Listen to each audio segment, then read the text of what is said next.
নমস্কাৰ, এটি নতুন ভিডিঅ'লৈ আপোনালোকৰ ওচৰলৈ আহিছোঁ।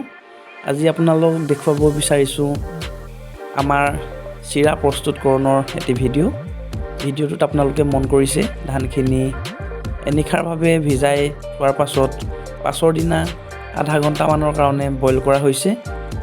বইল কৰাৰ পাছত আমি তাৰ পাছদিনা চিৰা মিললৈ ধানখিনি লৈ গৈছোঁ। এয়া আপোনালোকে দেখিছে চিৰা মিলত বৰ সুন্দৰকৈ এই ধানবিলাক ভাজি থকা হৈছে মেচিনৰ সহায়েৰে। 4টা খোলাত ধানবিলাক ভাজি থকা হৈছে। এটা নিৰ্দিষ্ট উষ্ণতা নোহোৱালৈকে ধানখিনি ভাজি থকা হ'ব। এই মিলটোত বৰ সুন্দৰ হয় চিৰা। আমি আগতেও এই মিলত চিৰা বনাবৰ কাৰণে ধান আনো। এয়া ধানবিলাক ভাজি থকা হৈছে। এইফালে তুঁহবিলাক ওলাই আছে। তুঁহবিলাক বেলেগকৈ আৰু চিৰাবিলাক বেলেগকৈ ইয়াতে ওলাই। এই গৰম গৰম ধানখিনি ভজা শেষ হ'ল। ইয়াৰ পিছত ইয়াক ঢালি দিয়া হ'ব চিৰাৰ মিলত। এইফালে চিৰাবিলাক ওলাই থাকে। চিৰা ভাগে আৰু তুঁহবিলাক পৃথককৈ ওলাই। গৰম গৰম চিৰা খুব ভাল লাগে। আপোনালোকৰো নিশ্চয় খাবলৈ মন যায়। গৰম গৰম চিৰা সকলোৰে প্ৰিয়।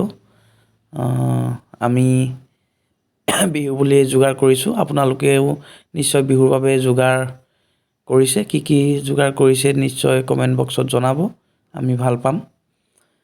এনেকৈ ধানবিলাক ভাজি থকা হয়।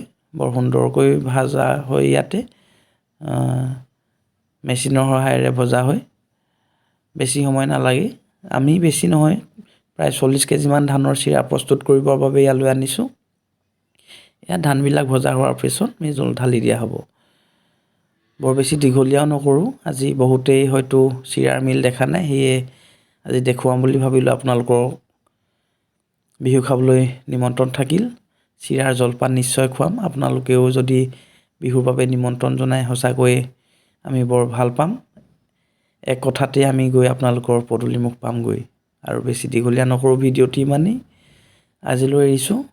তেনেহ'লে ধন্যবাদ।